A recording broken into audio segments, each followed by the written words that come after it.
Aló, aló, aló. Profe, hay mucha gente, eso nos está sacando. No, es que están haciendo llamada y el que hace llamada nos está sacando. Néstor, en vez de iniciar llamada, están marcando, entonces nos está sacando. Profe, yo estoy quieto. Ahí decía Néstor, inició una llamada y ahí mismo se me salió. Bueno, lo siento, y decía. Emily, lo siento.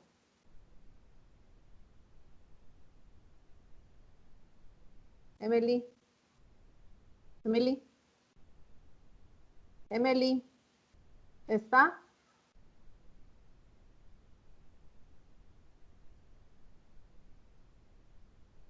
Emily.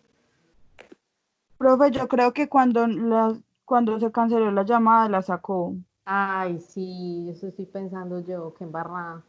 ¿Se la sabe usted? Pues suave, profe. Fue que nos sacaron. Hay una Pero le llamada. escribo a ver que se conecte rápido. Bueno, que vuelva y se conecte, porfa. Marlon, no, mira que los sábados tengo 34 y funciona bien. Yo creo que fue por esa llamada que entró. Ahí mismo nos sacó. Ah, porque ahí decía que el grupo era demasiado grande. No, pero yo trabajaba hasta con 34. Qué raro.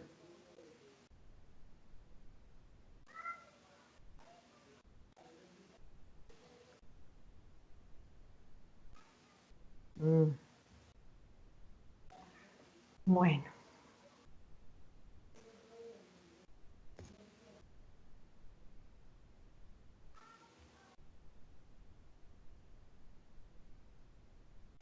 Profe, que ya se va a conectar, que es que está muy lento el internet. Sí, listo. Ya estaba molestando mucho desde ayer. Profe, le salís que se produjo un error al abrir el vínculo. Que ella estaba hablando desde hace rato. Sí, es que ya quedó hablando. Qué pecado. Ay, Dios. Ay, ahí entró. Profe, qué pena, eso se me está fallando mucho, no sé ni dónde quedé. No, ya, no me acuerdo. En el principio.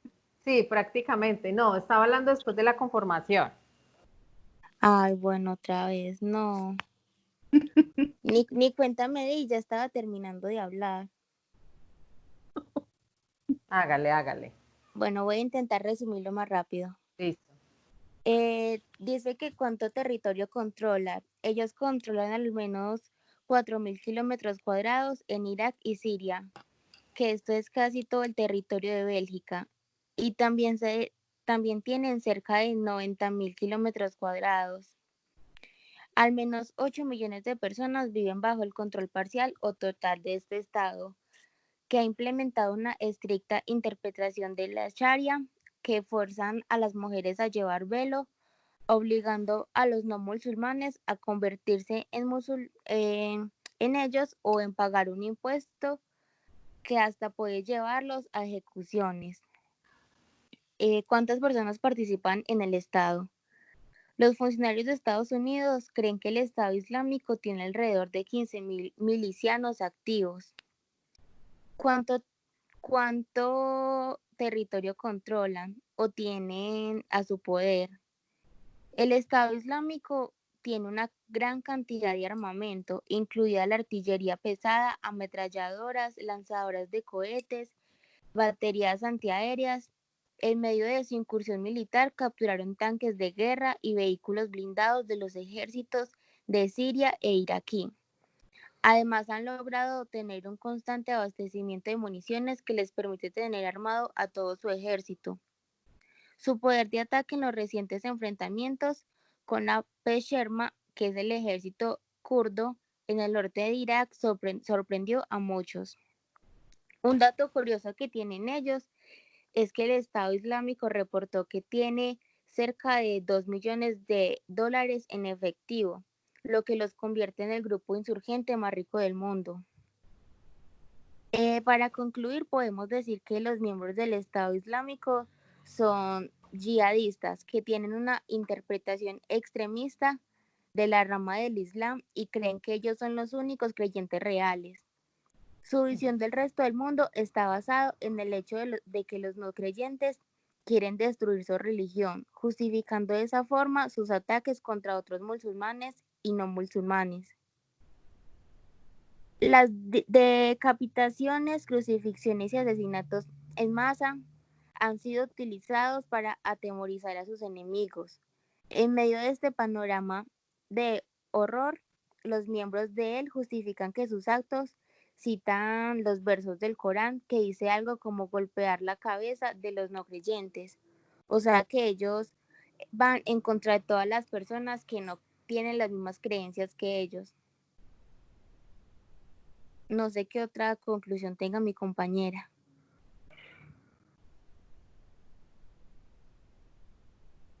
Lina.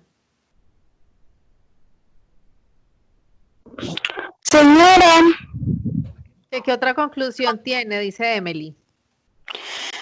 no, pues la conclusión fue que, o sea, una de las características que pues había buscado era como que ellos hicieron o hacen todavía muchos ataques y han matado demasiada gente y pues con las muertes que yo les decía ahorita, o sea, se puede evidenciar que, o sea, pues han matado demasiada gente y como que lo único que quieren es hacer el daño, o sea, hacer el mal, porque como tal el Estado ha intentado conciliar con ellos, ha intentado hablar con ellos y ellos no han querido pues como aceptar ni han querido buscar una solución, ellos lo único que quieren es atacar y atacar y atacar, entonces lo único que quieren es guerra, entonces pues como la conclusión que se puede hacer es que pues son un grupo demasiado fuerte y que tiene como sus ideales bastante claros. Bien, ustedes han sido las más sanguinarias hasta ahora. Uy, profe, si es que Profe, han qué matado pena ahí mucha porque me gente. falló la conexión. No, tranquila. Pero oiga, no. De los que han hablado, ustedes han sido las más sanguinarias. Profe, es que ¿Cómo imagínense, así? 9.000 muertes, más de 9.000 muertes. No, Y eso bueno, que eso era hasta el 2016, falta ver en el 2017 y de ahí para allá cuántos lo más. que llevamos, imagínense. Bueno, muchas gracias. Bueno, profe. Bueno, a ver quién Ay, tiene. también qué pena por conectarme tarde, pero es que ese internet está re malo. Bueno, sí, está así desde ayer. Ay, Marisol y Carlos. Hola, profe. Hola, profe. ¿Qué más? ¿Cómo van? Ah, este también es, no, es que todos estos buenos. El Congo. El Chévere, Congo, profe. listo.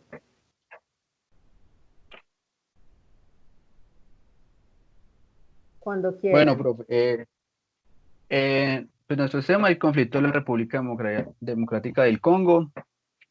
Prácticamente se inició desde los tiempos antiguos. Ellos eran solamente de ámbito de la agricultura y solamente del campo y eran muy cazadores. Cuando después llegaron las expediciones, que llegó Portugal y comenzó a convencer a los líderes pues, del Congo a que hicieran como intercambios, trueques, a cambio como de esclavos, minerales, por solamente ellos le daban telas y les daban como educación, como meterlos como a la misma religión que era como el cristianismo que ellos manejaban en esa época.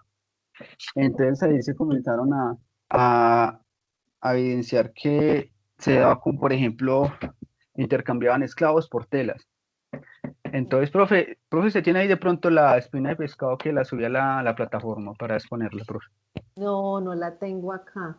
Me tocaría entrar a la plataforma. No la tienen ahí para que la compartan. Ustedes la pueden compartir. No sé si de pronto Marisol. Voy a tratar de compartirla, profe. Hágale.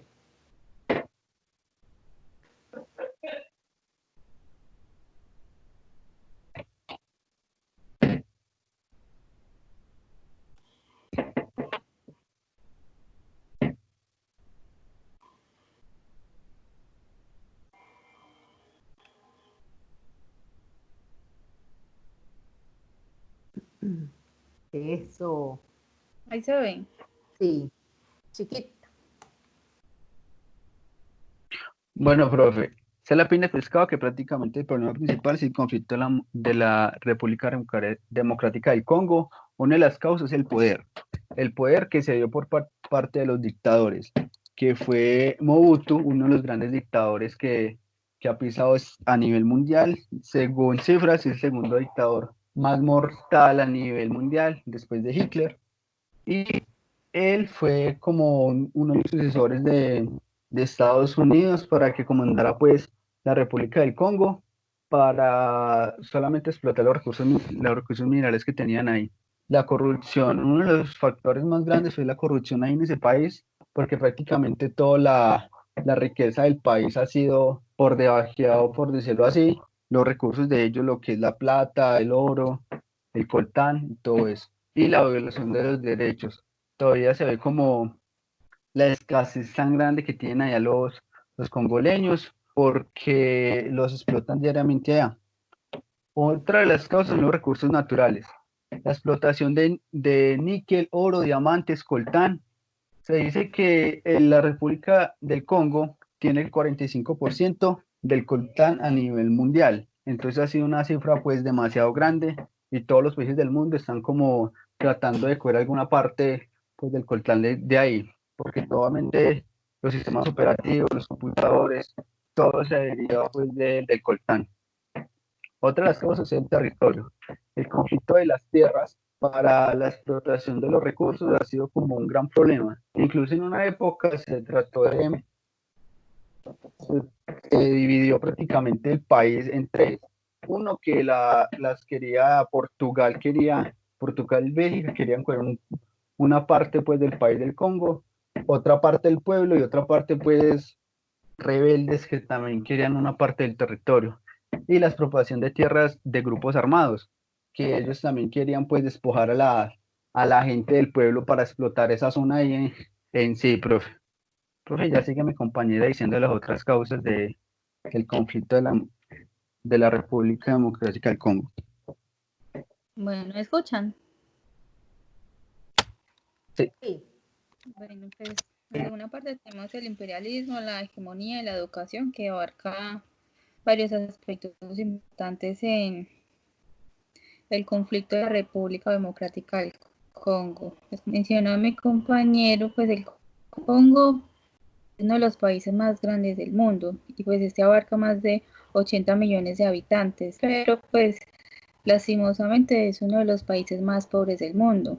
Pues este país como tal tiene una amplia fortuna por todos los recursos naturales que posee, pues más sin embargo todos esos recursos naturales es como su maldición, porque pues a causa de eso es que viven en la pobreza absoluta. Como ya lo mencionó mi compañero, tienen muchas minas de oro, muchas minas de cobalto y muchas minas de coltán, que pues es un material con el que sacan el tantalio, el cual es muy utilizado para diseñar partes de teléfonos celulares. Así que por eso es que están tan apetecidos por los demás países que van a explotar ese país como tal. Pues dicen que este país, los habitantes de este país viven con menos de $1 al día, así que tienen demasiadas necesidades y pues lastimosamente tienen demasiada guerrilla, tienen pues demasiados conflictos. Hubo un rey que se llamó Leopoldo II, rey de Bélgica. Él se adueñó del Congo. Ya que la población era analfabeta, pues ellos no sabían que era ser dueño de una tierra, así que llegó este señor y se adueñó de las tierras de forma ilegal. Él quería traer todo el caucho, esclavizó a los congoleños, y si ellos no cumplían con lo que él les decía, le cortaban la mano.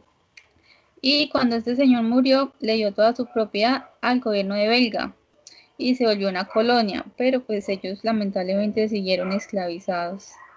En 1960 el Congo se independizó de Bélgica y Bélgica y Francia empezaron revueltas durante los tiempos de la Guerra Fría. El Congo era aliado de Estados Unidos y el mundo libre y no faltaba el dinero para financiar todo el ejército, pero en los años 90 Estados Unidos dejó de apoyar a Mobutu, pues que era el presidente, y a los grupos a los que había estado reprimiendo se rebelaron contra él. Y pues de esta forma fue que empezó la primera guerra civil congoleña. Y esta fue la que dio paso a la Segunda Guerra Civil Congoleña, la cual está calificada como el conflicto más sangriento después de la Segunda Guerra Mundial, ya que hubo más de 5 millones de muertos, hubo mutilados y muchísimas atrocidades. Pues la violencia no terminó. En el año 2003 se dio por terminada esta guerra y desde entonces un señor que se llama Joseph Kabila, el presidente del Congo hasta el año 2019, pues ha intentado ser el dictador que domina el país, pero es imposible controlar este país por la guerrilla y la pelea por los recursos naturales que viven actualmente. Pero de un país tan pobre, de donde sacan el dinero para... Bueno, pues una de las preguntas es de dónde sacan el dinero para comprar tantas armas. Pues como hoy en día todo el mundo tiene celulares, el cual necesita este recurso que les mencioné que se llama el tantalio, pues las mayores reservas de coltán se encuentran en el este de la República Democrática del Congo y es fácil conseguir y refinar, ya que del coltán es que sacan este producto que es el tantalio. Y pues como está la fiebre del coltán por todas las industrias y por todas las personas que no sé, como que no tienen corazón de ir a esclavizar a otros, entonces por eso es que siempre ha habido una guerra en este país, siempre ha habido como las ganas de explotar todos sus recursos y pues aprovechándose de la gente que es analfabeta. Lo malo es que como hay tantas empresas que necesitan y que quieren de estos recursos, pues no lo hacen como de forma legal, porque si una empresa se va a funcionar a este país y a trabajar de forma legal, pues no va a durar mucho, porque pues todos los grupos armados como es el M23 pues siempre van a estar ahí, así que pues no duraría mucho su producción y por eso es que pues lo hacen de forma ilegal, aprovechándose de la población analfabeta que hay en este lugar. Listo, profe, ya pasan los 10 minutos exactos. Sí, tengo Yo los soy muy 9. legal. Muy bien, muchas gracias. Ustedes me hicieron Bueno. acordar no sé si alguno lo vio cuando presentaban el programa de Pirri. Él habló sobre el coltán. De eso me hicieron ustedes acordar que Colombia hasta se metió en ese tema también. Por eso es que un mineral, ¿cierto? Sí, de ahí se le sacan otros derivados. Ese es el mineral con el que se hacen las partes electrónicas, son todos los componentes electrónicos. Exacto. Entonces Pirri denunciaba pues que Colombia ya está por ese lado para el tema de lo que ustedes hablaban, celulares y todo ese tipo de cosas. Bien, muchas gracias. Muchachos, les recomiendo una película muy chévere, yo no sé si ya se los he dicho o algo así, se llama El último rey de Escocia, para que lo vean, no es nueva, es más bien viejita, pero es una película muy interesante. El último rey de Escocia, para que me cuenten cómo les va con esa película. Bueno, profe. Muchas gracias. Bueno, entonces, vean, 9 minutos, qué bien. Vamos a ver quién sigue.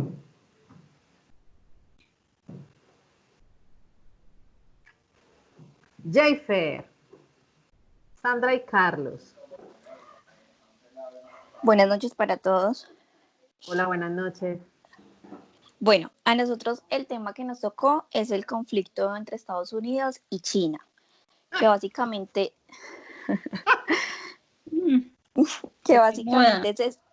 se centra en la guerra comercial que existe en estos dos países. Nuestra espina de pescado la basamos en 4 temas, los cuales son el déficit comercial, qué aranceles se han impuesto, afectación a la bolsa de valores y qué productos se ven afectados. Entonces comenzaremos por el déficit comercial. Estados Unidos acusa a China no solo de robar propiedad intelectual de muchos productos estadounidenses, sino que quiere que este país haga cambio en sus políticas económicas, ya que asegura que las actuales favorecen a las compañías estatales de China mediante sistemas de subsidios. Estados Unidos quiere que China compre más productos estadounidenses para frenar su elevado déficit comercial, que actualmente va en 419 millones de dólares. El déficit comercial es la diferencia entre la cantidad de productos que Estados Unidos importa de otros países y la cantidad de productos que exporta a otros países. Pretende reducir esa brecha como parte clave de las políticas comerciales del actual presidente. Las importaciones desde China cayeron a un 1,9%, mientras que las exportaciones disminuyeron a 2,7%. El comercio entre ambos países puede reducirse aún más, ya que Estados Unidos y China implementan nuevos aranceles desde el pasado 1 de septiembre. El gobierno de Donald Trump impuso un gravamen de 15% a las importaciones de ropa, herramientas, productos eléctricos y otros productos de China, mientras que China tomó represalias con nuevos aranceles a la soja, al petróleo y productos farmacéuticos de Estados Unidos. Continuamos con mi compañero Joyfer. Buenas noches, profe. Hola, buenas noches. ¿Qué aranceles se han impuesto hasta ahora? Estados Unidos impuso aranceles a productos por un valor de 250.000 millones de dólares el año pasado. El gobierno chino respondió con aranceles a productos estadounidenses por un valor de 110.000 millones de dólares. A principios de este año debían haberse elevado del 10 al 25% aranceles en productos chinos por un valor de 200.000 millones de dólares, pero finalmente ese alza se retrasó. ¿Cómo se ha desarrollado la guerra comercial en aranceles de Estados Unidos a productos chinos? Aranceles impuestos en 2018 fueron 250.000 millones de dólares y aranceles que Trump amenazó con imponer 325.000 millones de dólares. El total de los productos chinos que importó Estados Unidos en 2018 fueron 539.000 millones de dólares. Y aranceles chinos a productos de Estados Unidos, aranceles impuestos en 2018 fueron 110.000 millones de dólares. Y total de productos estadounidenses que China importó en 2018 fueron 120.000 millones de dólares. Ahora Trump ha vuelto a decir que el planeado aumento se manifiesta porque las negociaciones con Pekín avanzan muy lentamente. ¿Qué productos podrían verse afectados? Los productos chinos afectados por los aranceles estadounidenses desde el comienzo de la guerra comercial han sido de muy diversa índole, desde maquinaria hasta motocicletas. En la última ronda, Estados Unidos impuso aranceles de 10% a productos chinos por un valor de 200.000 millones de dólares. Aquí se incluían pescado, bolsos, ropa y calzado.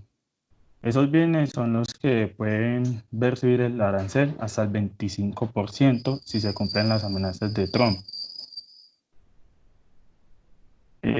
China acusa a Estados Unidos de haber comenzado con la mayor guerra comercial de la historia y ha respondido con aranceles a productos estadounidenses desde material químico hasta verduras y whisky.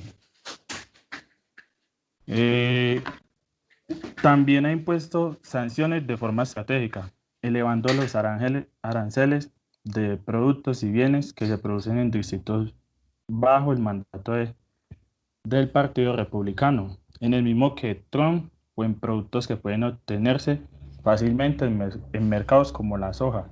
¿Qué es la soja? La soja es como una especie de producto de semilla, como un vegetal. Le cedo la palabra a mi compañero. Compañeros, buenas noches. Buenas noches. La afectación a la bolsa de valores.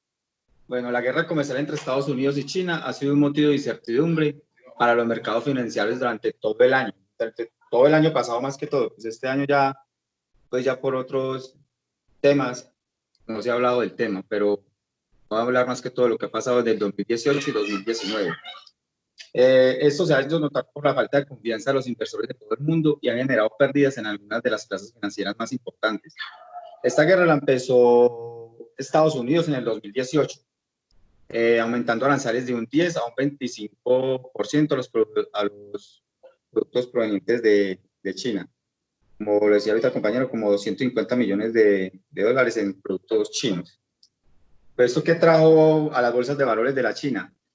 El índice Hang Seng de Hong Kong cayó más de un 13% y el compuesto de Shanghái lo hizo casi un 25%. Pero estas bolsas de valores alcanzaron a recuperarse en algo para el 2019. Por ejemplo, el Hang Seng de Hong Kong subió un 12% y el Shanghái lo hizo un 16%. Después de este ataque de Estados Unidos, pues China se tomó como su tiempo, pero terminó dando el contragolpe esperado, al incrementar también aranceles para los Estados Unidos, ya que pues, Estados Unidos ya había hecho lo mismo con ellos.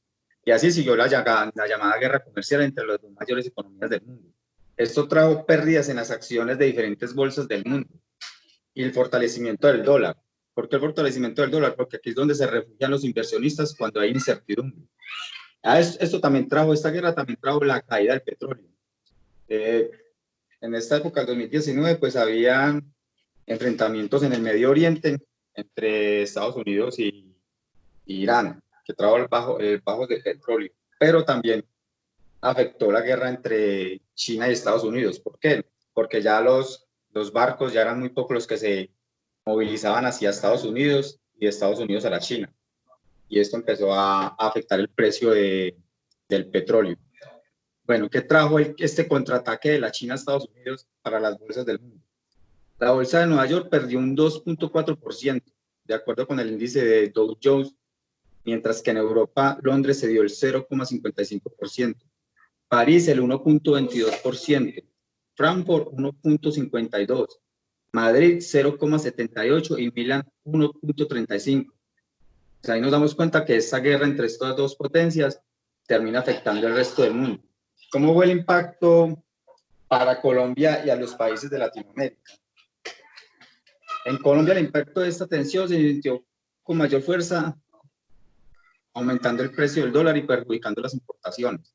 Esto pasó prácticamente en todos los países de Latinoamérica.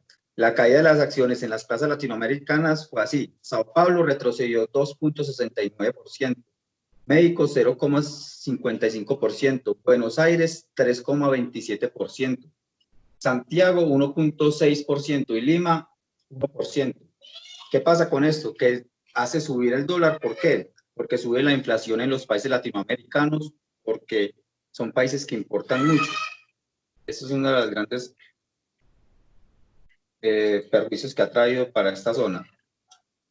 También hay una guerra que ya se está hablando, que es a futuro, pero ya están dando sus primeros pinitos, que es que China está desafiando el poder del dólar. ¿Con qué? Colocando en circulación su criptoyuan. Eso es una moneda virtual, llamada también ERMB. Con esta moneda buscan sustituir el dólar como medio de pago en algunas operaciones. Todavía no en todas, pero sí en algunas ya lo están haciendo. China va a buscar con el ERMB que se consolide como divisas para transacciones internacionales.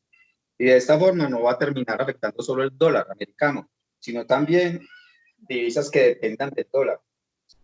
Ellos ya están haciendo pruebas con esto en ciudades de China, pero piensan colocarla a prueba como divisa en el sur de Pekín, que esta será sede de los Juegos Olímpicos del 2022, y ahí ya sacarán sus conclusiones para empezar a mejorarla a futuro. O sea que pues, esto es una guerra como a futuro, pero ya están empezando como a moldearla. Voy a hablar también de otras batallas comerciales desde que está Trump en el poder, porque Trump fue el que empezó con estas batallas con la China, pero no solo con la China. Y eso pues ha tenido pues sus repercusiones de otros países. Por ejemplo, Canadá impone aranceles a productos de Estados Unidos por un valor de 12.600 millones de dólares. Y eso que Canadá es uno de los aliados pues, de Estados Unidos. La Unión Europea imponer aranceles de un 25% de productos de Estados Unidos por un valor de 2.800 millones de dólares. México pone aranceles del 25% a productos como el acero, el cerdo, el queso, manzanas y papas americanas.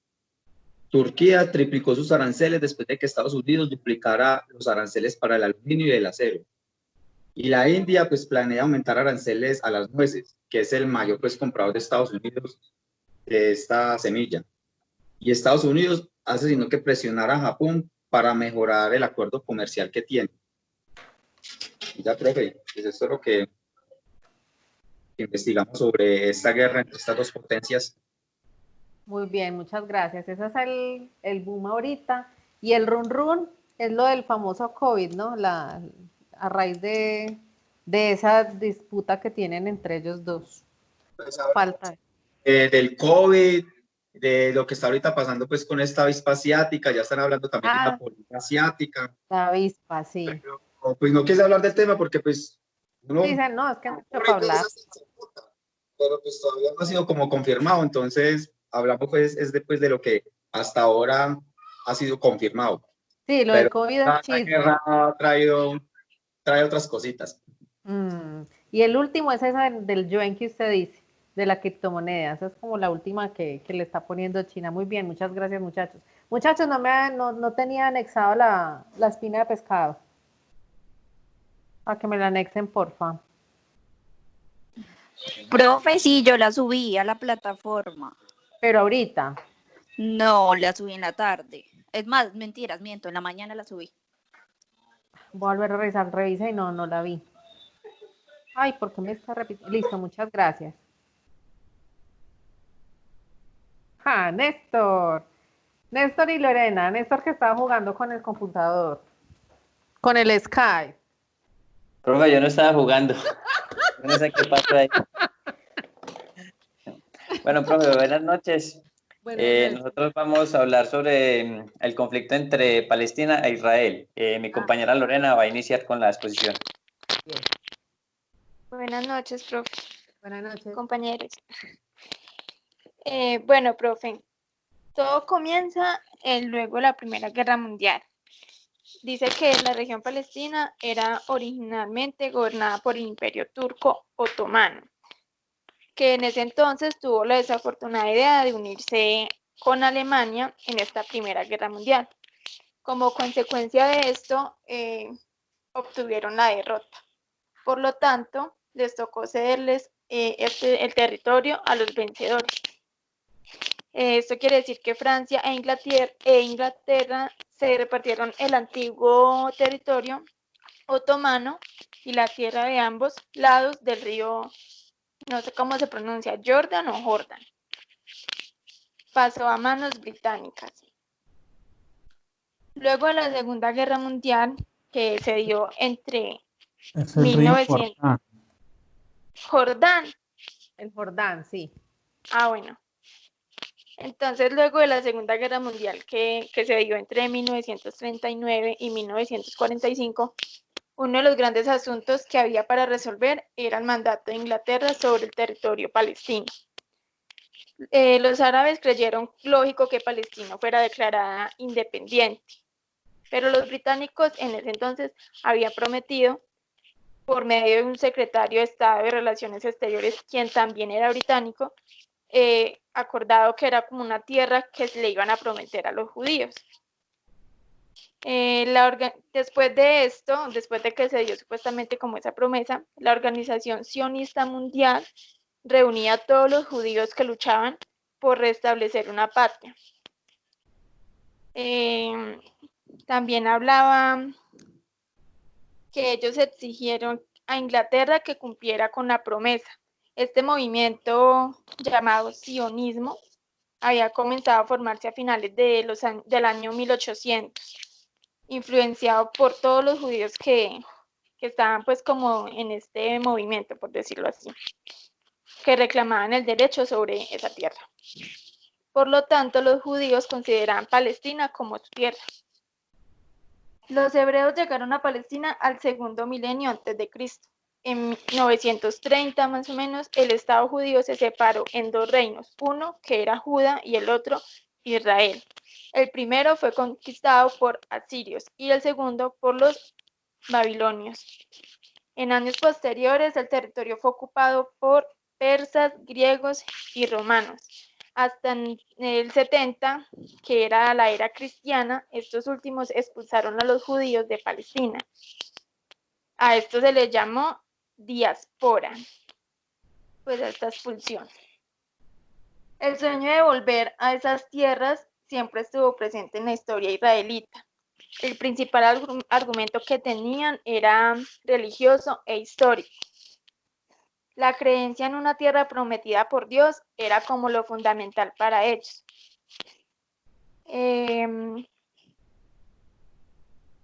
Volviendo a principios del siglo XX, además de los conflictos armados, comenzó una inmigración judía en masa a las tierras de Palestina. Algunos llegaron huyendo del antisemitismo europeo de la época y otros por parte del proyecto sionista, que ese era como el más antiguo. En 1925, por ejemplo, 100.000 judíos estaban 100.000 judíos viviendo entre 765.000 palestinos. O sea, fue una inmigración. Poco a poco ellos se fueron como metiendo en medio de ellos.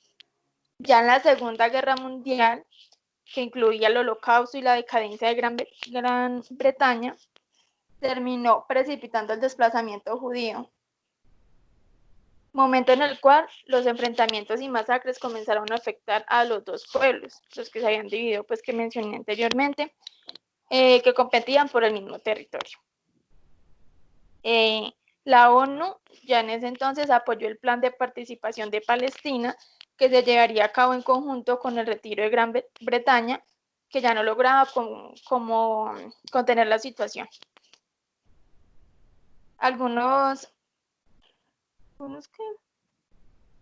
El 14 de mayo de 1948 se llevó a cabo la retirada británica y se proclamó la creación del Estado de Israel. Este fue inmediatamente invadido por los ejércitos de 5 vecinos que fueron Transjordania, Egipto, Siria, Líbano e Irak, con el fin de destruir, ocurriendo la Guerra Árabe-Israelí de 1948. Entre los 50 y 60, los palestinos realizaron varios ataques en las fronteras, con la ayuda de Egipto, Jordania y Siria. Jordania, no sé. Estos ataques provocaron la respuesta del ejército israelí y de todas las zonas pues, de las fronteras, especialmente alrededor de Gaza y la ribera occidental. Esto convirtió un escenario crudo y lleno de violencia. De ahí se desencadena la Guerra de los 6 días, que fue en 1967, donde Israel se enfrentó nuevamente a la República Árabe Unida, que conformaban pues los 5 que ya había nombrado antes, pero la superioridad militar de Israel era evidente contra los árabes y cayeron derrotados. En esas zonas formaban grupos guerrilleros para recuperar territorios perdidos. La guerra más que todo se enfocaba en los territorios. Esta guerra significó además la intervención de las superpotencias de la época que se hallaban en plena Guerra Fría. Israel recibió mucha ayuda de Estados Unidos y los países árabes fueron apoyados por la Unión Soviética. Luego se desencadenó también algo que se llamó golpe en Yom Kippur, que tras la Guerra de los 6 días, los países árabes aumentaron su aversión hacia el Estado judío y 6 años después lo volvieron a atacar durante Yom Kippur. Yom Kippur es el 6 de octubre, pues en ese año fue 1973, que es una de las fechas más importantes para la religión judía y en la que la mayoría de ellos estaba concentrado, o sea, como quien dice, los atacaron en un momento desprevenido para ellos. Egipto y Siria lanzaron una ofensiva militar por sorpresa. Inicialmente los árabes obtuvieron victorias en los altos de Golán y península del Sinaí. La ocupación israelí en Gaza y Cisjordania, los llamados territorios palestinos, pasó por varias etapas, pero terminó en hostilidad y discriminaciones. El Estado continuó colonizado por la tierra palestina. Ya sigue mi compañero. Ay, no, hablé mucho. Sí, le quedan 2 minutos a Néstor. Uy, profe. Bueno, seguimos con, bueno, tenemos que esta guerra ha traído, pues, o viene desde hace unos 70, 80 años atrás, siendo hace unos 50 años se ha venido encrudeciendo, pero después de los 2000, pues ha tenido como sus pasos más negativos. Vamos a iniciar entonces después del 2000. Dice que el ejército israelí realizó numerosas incursiones en la Franja de Gaza, instaló puestos de control y restringió el desplazamiento de los palestinos. Bueno, en esta zona, estos israelíes construyeron 21 asentamientos judíos, donde vivían cerca de unos 8.000 personas. Estas 8.000 personas fueron evacuadas en el año 2005 gracias a raíz del plan de desconexión. ¿Qué era el plan de desconexión? Fue un plan propuesto a principios del 2004 por el entonces primer ministro de Israel, Ariel Sharon. Fue llevado a cabo durante agosto del 2005 y este proponía eliminar toda presencia permanente de civiles israelí de la Franja de Gaza, así como eliminar 4 asentamientos de la parte norte de Cisjordania administradas por Israel desde la Guerra de los 6 días, en lo que explicaba la compañera. Bueno, desde el 2008 hasta el presente ha habido una serie de guerras de la Franja de Gaza entre Israel y el grupo palestino Hamas. La Franja de Gaza y Cisjordania, territorios palestinos que ya estaban separados geográficamente, también se separaron políticamente debido al conflicto de sus dos organizaciones político-militar. Cisjordania siguió gobernada por la Autoridad Nacional Palestina. Bueno, la Franja de Gaza, sin embargo, está controlada desde el 2007 por los radicales islamistas de Hamas. Este grupo, pues Hamas, es considerado una organización terrorista por los Estados Unidos, la Unión Europea e incluso algunos países del Medio Oriente. Israel considera a este grupo como responsable de todos los ataques en la Franja de Gaza. Este grupo también se niega a reconocer los acuerdos logrados anteriormente entre palestinos e israelíes. Los enfrentamientos no habían cesado desde que estalló el conflicto, hace más de 50 años, pero en el 2014 se desataron nuevamente y de manera más brutal. Tenemos acá, dice, Israel culpó a Hamas por el secuestro y asesinato de 3 adolescentes israelíes. La intensa búsqueda de estos jóvenes terminó en el arresto de cientos de miembros de este grupo en la ribera occidental. Para vengarse, el grupo Hamas comenzó a disparar cohetes a Israel, provocando que dicho país respondiera no solo con cohetes, sino que comenzara también en una ofensiva terrestre y naval que la denominaron Operación Margen Protector. Esta inmersión fue la cuarta más grande desde el 2005, en la que murieron más de 2.200 personas, mayoritariamente palestinas. Bueno, tenemos el bloqueo a la crisis humanitaria permanente de la Franja de Gaza. Con el contexto de privar a los radicales locales de materiales para la producción de armas, Tel Aviv, que es la segunda ciudad más grande de Israel y es donde está el centro económico del país, ha puesto durante la última década un bloqueo que controla estrictamente la frontera y el espacio aéreo de la Franja de Gaza. Incluso desde el año 2002 comenzó la construcción de un enorme muro en Cisjordania. Su longitud supera 700 kilómetros y marca no solo territorios, sino que también el destino de sus habitantes. Muchos árabes ligados a la actividad comercial de Jerusalén, por ejemplo, se han visto obligados a ingeniárselas para cruzar este obstáculo. La densidad en la Franja de Gaza. Otro gran problema existente en la Franja de Gaza es la densidad de población. En su principal ciudad residen 5.000 personas por kilómetro cuadrado. Bueno, sin embargo, algunos expertos critican a Israel por atacar a civiles. Por ejemplo, un bombardeo en julio del 2014 golpeó una escuela de la ONU en el norte de Gaza y dejó al menos 15 muertos y más de 200 heridos, muchos de ellos niños.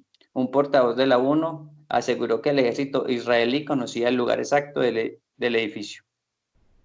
Bien. Bueno, y por último, el baño de sangre en la embajada estadounidense en Jerusalén. En el 14 de mayo del 2018, Estados Unidos trasladó su embajada de Tel Aviv a Jerusalén, lo que provocó uno de los peores enfrentamientos entre israelíes y palestinos en los últimos 4 años. Esto provocó pues manifestaciones, comenzando en la Franja de Gaza desde el 30 de marzo, día que se realizó la Gran Marcha de Retorno. En un solo día, los soldados israelíes mataron a más de medio centenar de manifestantes palestinos, además de dejar más de 2.700 heridos, transformándose así en el día en que más palestinos han muerto desde la Operación Margen Protector en el 2014. Las reacciones y acciones de ese día fueron contrastantes. Para Trump, el cambio servirá para avanzar hacia la paz, lo que fue apoyado por Benjamin Netanyahu, primer ministro de Israel en ese tiempo, que lo denominó como un día glorioso. Para el presidente palestino Mahmoud Abbas, por otro lado, dijo, fue una jornada en la que se cometió una terrible masacre. Y ya como para culminar, bueno, pues es difícil llegar a conclusiones en un tema tan complejo como este, pero lo que se tiene certeza es que ambos pueblos han tenido responsabilidades en el asunto, de modo que deberán también poner su parte si se quiere finalmente llegar a la tan ansiada paz. Listo, profe. Gracias. Me pasó 5 minutos. Siquiera cogió el tema de Jerusalén, lo último que se escuchó por ahí y en el que Colombia estuvo involucrado es sobre el tema del apoyo. Colombia siempre había apoyado a Palestina y Estados Unidos siempre había apoyado a Israel, pero al final creo que le quedaban 15 días a Santos, Colombia decidió ante la ONU apoyar a Israel y Estados Unidos decidió que Jerusalén era la capital de Israel y eso se armó otro conflicto como el que usted estaba contando sobre tanta guerra y tanta gente que matar. Es bien complejo. Listo, muchas gracias. Bueno, nos queda. Esto ya está.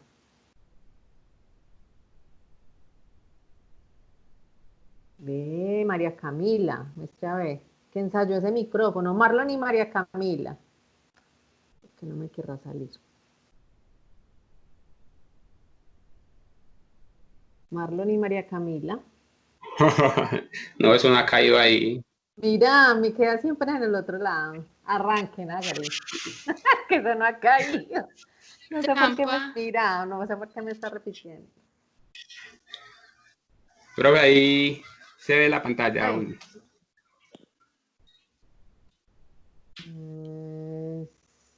Sí, se ve la pantalla.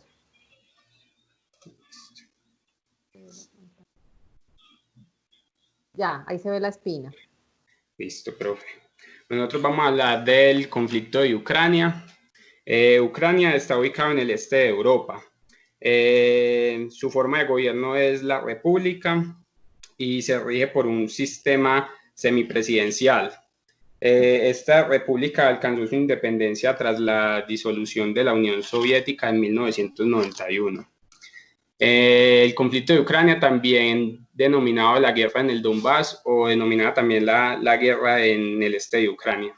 Entonces ya Camila les va a empezar a explicar esto de la división política, que es una de las causas del conflicto en Ucrania. Bueno, la división política, acá nos dicen que la crisis inició en noviembre del 2013. ¿Sí me escuchan? Sí, señora. Bueno. Del 2013, cuando el presidente ese entonces, que era Víctor Yanukovych, decidió no llevar a cabo el acuerdo con la Unión Europea, pero en cambio sí decidió estrechar como los lazos con Rusia. En la capital de Kiev iniciaron una serie de protestas que crecieron muy rápidamente y de ahí tomaron los edificios de los gobiernos, que eso quedaba en las regiones occidentales de Ucrania. Pues ya en enero del 2014 la situación pues ya se tornó muchísimo más delicada y más violenta porque los manifestantes ya empezaron como a usar protecciones contra las policías, las protestas aumentaron muchísimo Y también, y ahí ya autorizaron como el uso de la fuerza contra esos manifestantes. O sea, eso hizo que llegara a más violencia. Pues los ucranianos no querían tener nada que ver con los rusos, pues ellos querían ser parte de Europa y así desovietizarse. Querían era hablar ucraniano y no ruso.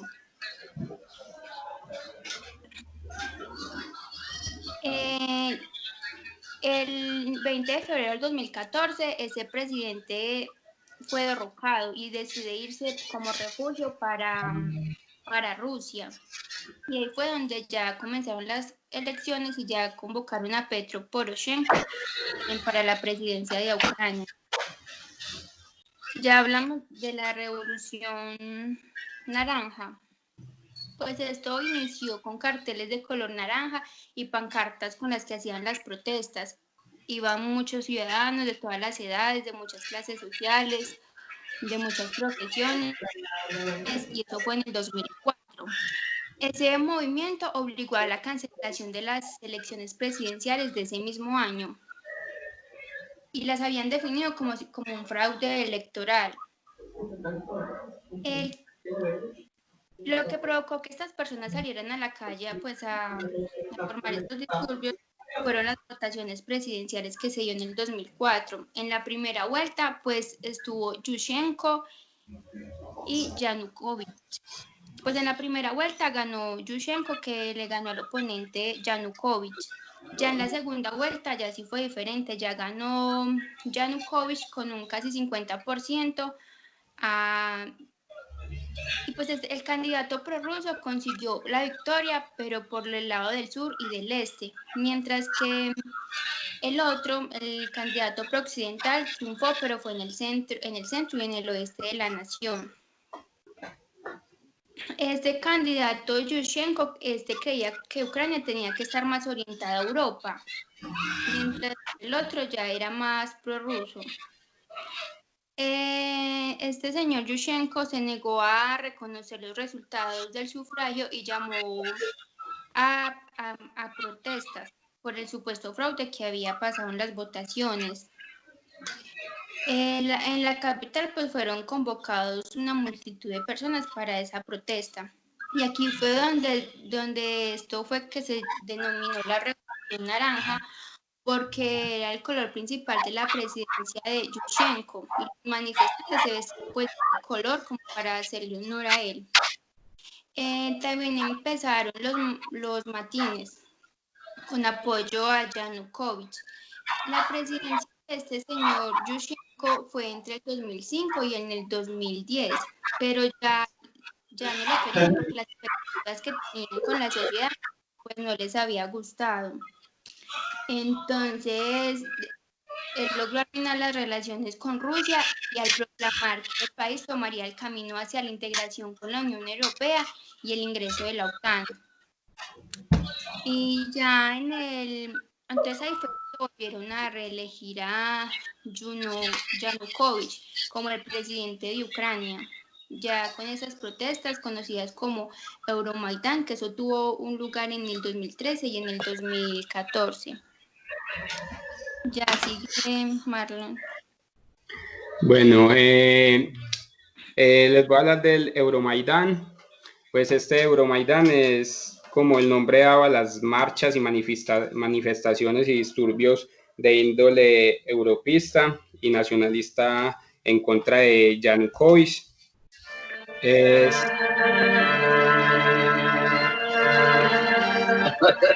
Uy, ¿qué pasó ahí? Muchachos, micrófono. Muchachos, ante la música. Gracias. El de la música. Micrófonos apagados, gracias. Gracias. Siga, Marlon.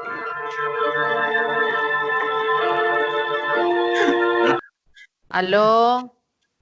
Ya, ahora sí. Listo.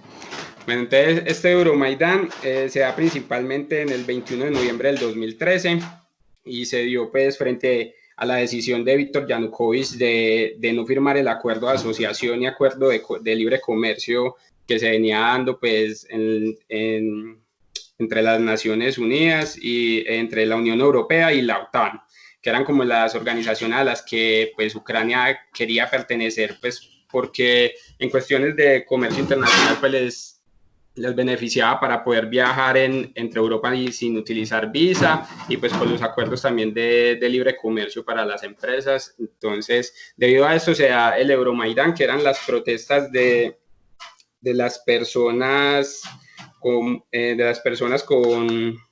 pensamientos europeístas, y pues debido a esto murió muchas personas. Se llegaron a dar en un día hasta 123 personas muertas en estas marchas. A raíz del Euromaidán, que duró casi entre 4 o 5 meses, el presidente Yanukovych decidió abandonar Ucrania y comenzó como una segunda transición en esta república.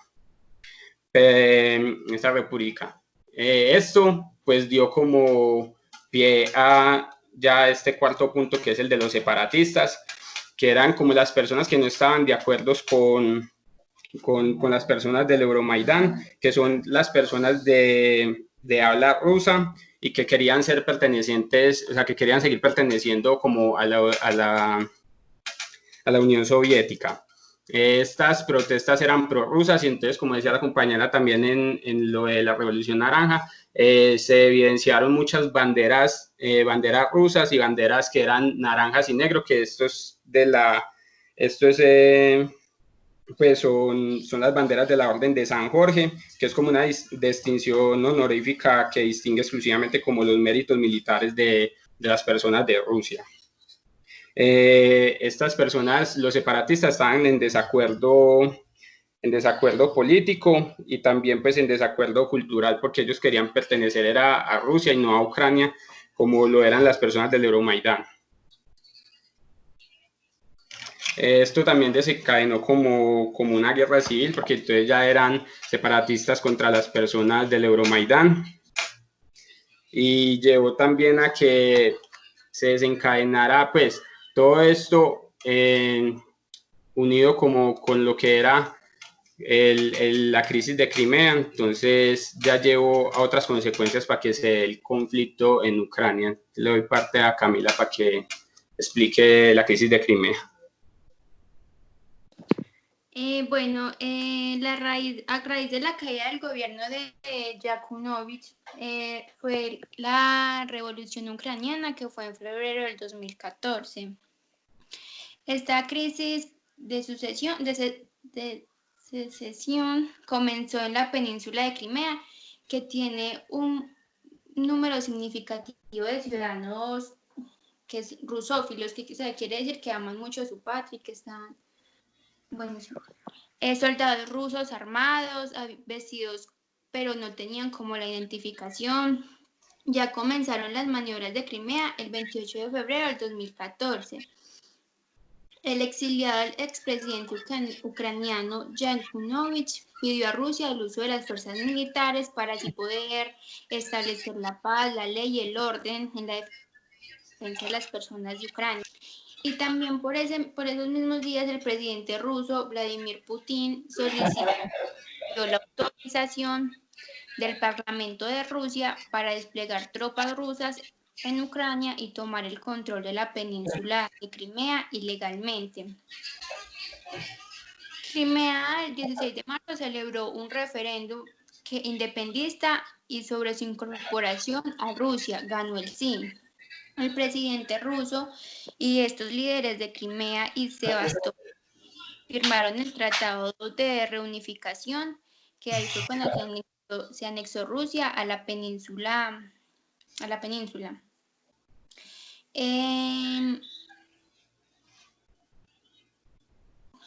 Pues acá también hay algo de que ya el 2019 que el presidente en Ucrania podría ser una de las pocas oportunidades que le quedaban al país para restablecer un muy buen control sobre la totalidad del territorio, aunque también apunta a que Rusia seguirá en Crimea por muchísimo más tiempo.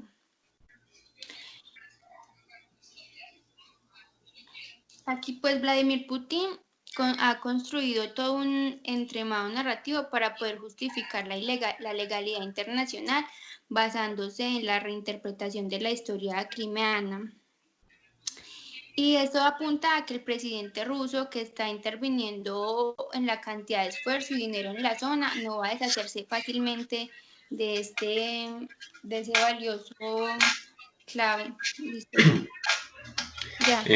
Bueno, el Donbass es como denominan a la ciudad de Donetsk y Luhansk. Su mayor población también es rusoparlante. O sea, prorrusos, que son los mismos de las protestas prorrusas de los separatistas, pero...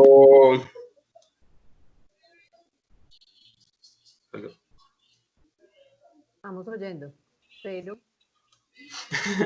Bueno, pero entonces esto dio como es una mayor población rusoparlante, ellos querían independizarse como de lo que era Ucrania, porque también querían ser parte de Rusia, pero a diferencia de lo que era Crimea, ellos no poseen como una posición geopolítica, ni tienen recursos naturales, ni intereses pues como para Rusia. Crimea lo apoyó, o sea, lo que en el momento que ellos hicieron el referéndum, Rusia lo único que hizo fue enviar tropas y de una apoderarse y decir Crimea es parte de nosotros. Pero en el Donbass ellos se independizaron, se proclamaron repúblicas independientes, pero no han tenido el apoyo como tal de Rusia en lo que es tropas, simplemente han enviado armamentos, pero no, hasta el momento no hay certeza de que Rusia esté apoyándolos totalmente.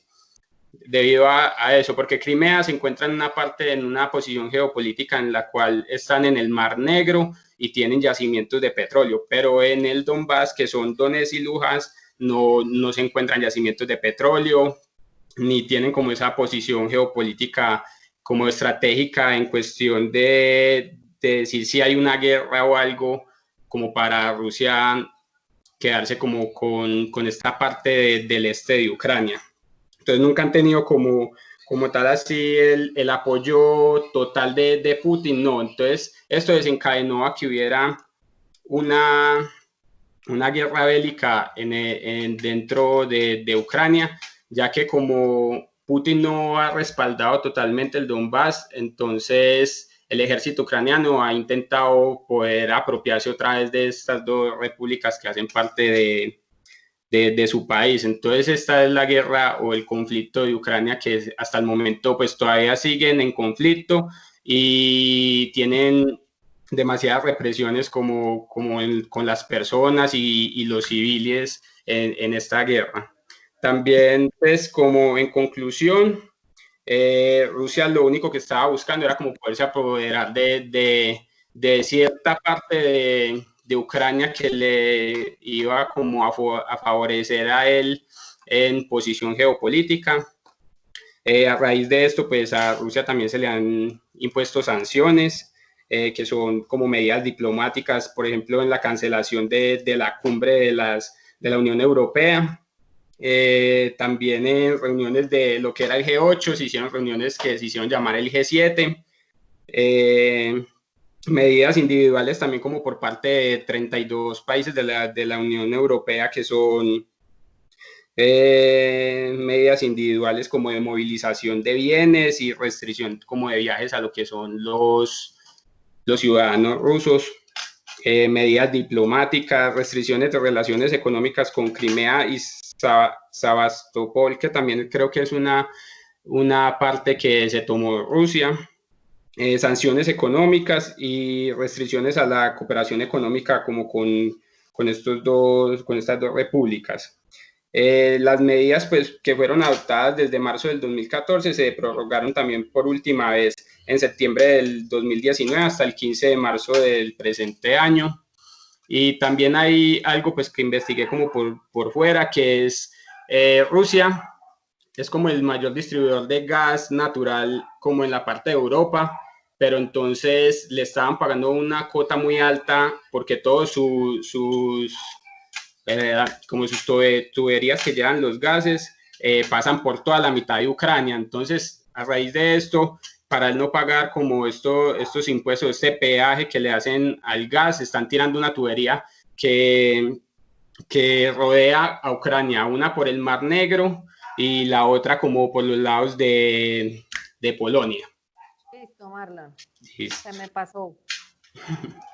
Muchas gracias. Chévere, chévere. Listo. Y nos queda Roberto y María Camila. Talibanes. Marlon, no me han enviado la espina de pescado, porfa. Ahora la subo, profe. Listo, profe. Señor. Listo. Buenas noches, compañeros.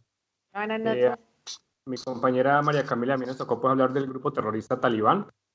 Buenas noches. Los talibanes son un movimiento islámico radical de credo sunita, creado el 10 de octubre de 1994. El movimiento talibán está compuesto básicamente por miembros pertenecientes a minorías étnicas de las tribus pastunes, junto con voluntarios uzbecos, tayikos, pujabi, árabes, chechenos y otros. Como para un recordero, y no sé, de pronto las personas que han visto Rambo 3, ese ejército particular que luchó contra los rusos, que en su mayoría era financiado tanto económico como de forma de armas por los Estados Unidos. Las disidencias de ellos, las personas que después de que se disolvió eso por Estados Unidos, las disidencias fueron los que crearon ese grupo terrorista talibán. Como todos saben, como les dije, es de credo sunita. Los musulmanes tienen, por decir algo, 3 credos, que son los sunitas, los kurdos y los chiitas. Todos 3 tienen, por decir algo, doctrinas de Mahoma, pero son doctrinas diferentes, entonces cada grupo o cada persona de descendencia árabe, ya ellos escogen a qué doctrina pertenecen, dependiendo pues como las condiciones religioso-políticas pues que predominen en cada uno de los países. Los talibanes, pues ¿cuál es la ideología de los talibanes? Fundado por veteranos de la guerra de Afganistán, como les dije ahora, contra la invasión europea, contra la invasión soviética. Sigue una doctrina extremista islámica modernista, cuya idea de sociedad está basada en interpretaciones estrictas del Corán. Su fundador fue el mulá Mohamed Omar, que murió fue dado por muerto en un ataque en el 2003 en la ciudad de Karachi, en Pakistán. El objetivo pues, básico de los talibanes fue que prohibieron la televisión, la música y el cine y se opusieron a la educación de las niñas. Todos saben que, por ejemplo, todos han escuchado pues, de esta niña Malala, que ella luchó pues, contra los derechos de las mujeres en su país para tener una educación. Y pues fue víctima de un atentado que casi le cobra la vida y a raíz de eso pues se volvió activista, es bloguera, no sé, bloguera.